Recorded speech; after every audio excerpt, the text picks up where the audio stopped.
ഇന്ന് തന്നെ ഡൗൺലോഡ് ചെയ്യൂ. കാണൂ നിങ്ങളുടെ ഫേവറേറ്റ് ഷോസ്. എല്ലാം ചെയ്തു, എന്നിട്ടിപ്പൊ പാവ അച്ഛമ്മയെ കരയിപ്പിച്ചു. ഇപ്പൊ സമാധാനായല്ലോ.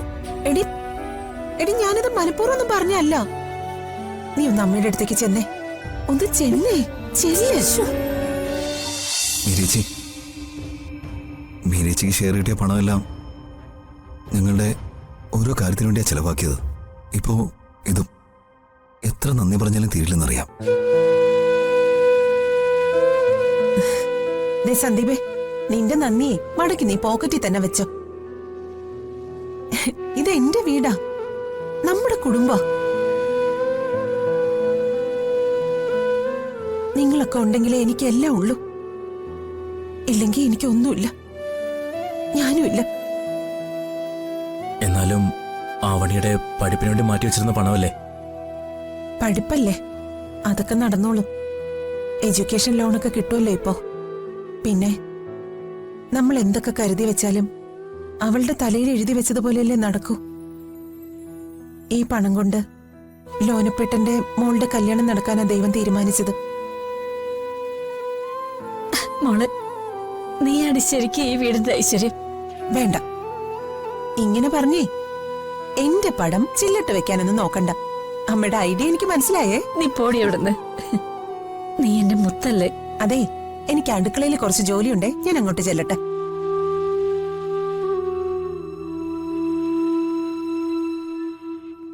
കണ്ടോ മക്കളെ, അവളുടെ മനസ്സിന്റെ നന്മ. ആ നന്മയാ ഈ വീടിന്റെ നമ്മുടെയൊക്കെ ശക്തി. എനിക്ക് ഉറപ്പുണ്ട് മക്കളെ, നഷ്ടപ്പെട്ടു പോയതെല്ലാം ദൈവം നമുക്ക് തിരിച്ചു തരും.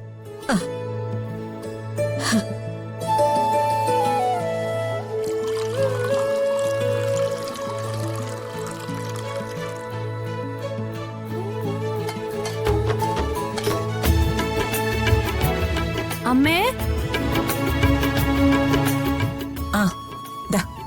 അമ്മേ, ചായയുടെ കൂടെ പലഹാരമൊന്നുമില്ലേ? ഓ, ഇന്ന് ഞാനൊന്നും ഉണ്ടാക്കിയില്ല. ആ, അലമാരയിലും ബിസ്ക്കറ്റ് ഇരിപ്പുണ്ട്, അതെടുത്ത് കഴിച്ചോ. ബിസ്ക്കറ്റ് അല്ലേ? അതൊന്നും എനിക്ക് വേണ്ട. ദേ, നീ ഇങ്ങനെ കറങ്ങിയടിച്ച് നടന്നു. കോച്ചിങ്ങിന് പോകാൻ പറഞ്ഞാ അത് വേണ്ട.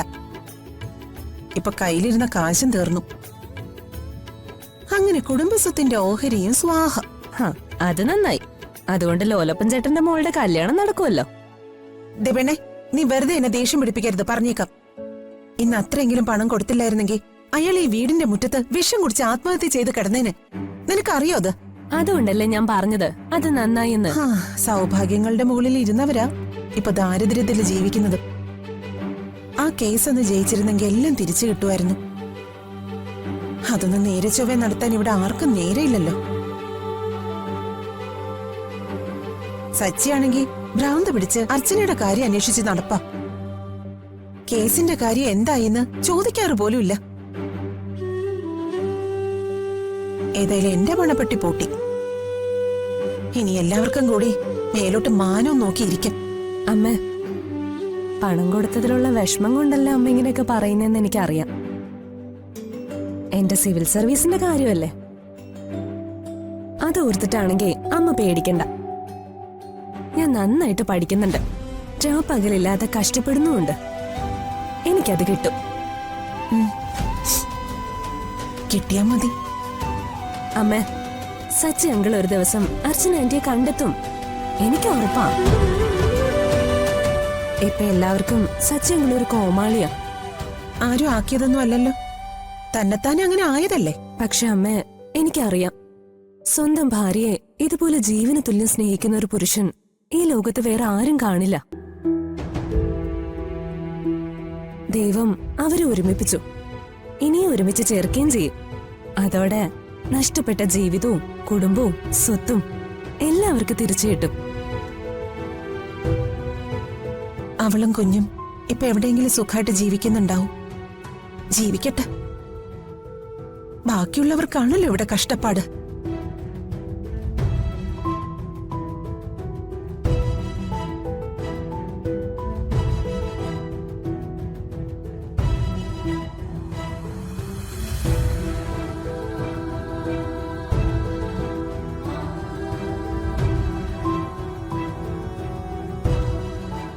അമ്മേ, ഞാൻ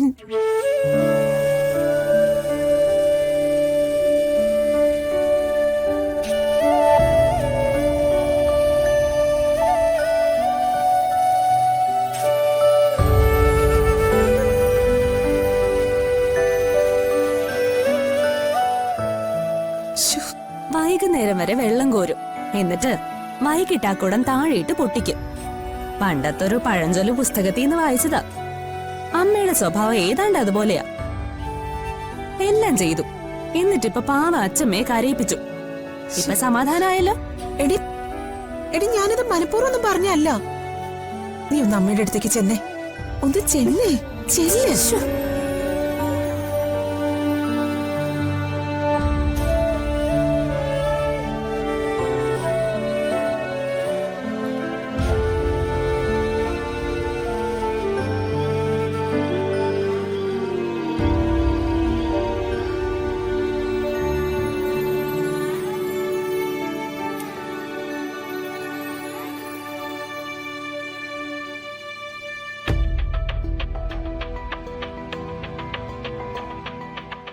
ഗുഡ് നൈറ്റ്. Good night.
മോനെ, എന്നും ഇങ്ങനെയായാ മതിയോ?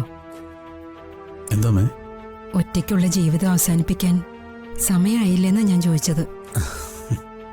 ഒറ്റയ്ക്കല്ലല്ലോ, നിങ്ങൾ എല്ലാവരും ഇല്ലേ? എടാ, ക്ഷേത്രത്തിൽ പോയി നേർച്ച നേർന്നതുകൊണ്ടും വഴിപാട് കഴിച്ചതുകൊണ്ടൊന്നും ഒരു ഫലം ഉണ്ടാവില്ല. നീ അറിവുള്ളവനാ.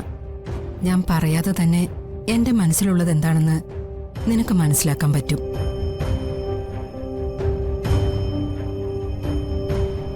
ഗൗരിയുടെ അമ്മയുടെ കാര്യമാണോ അമ്മ ഉദ്ദേശിക്കുന്നത്? അതെ.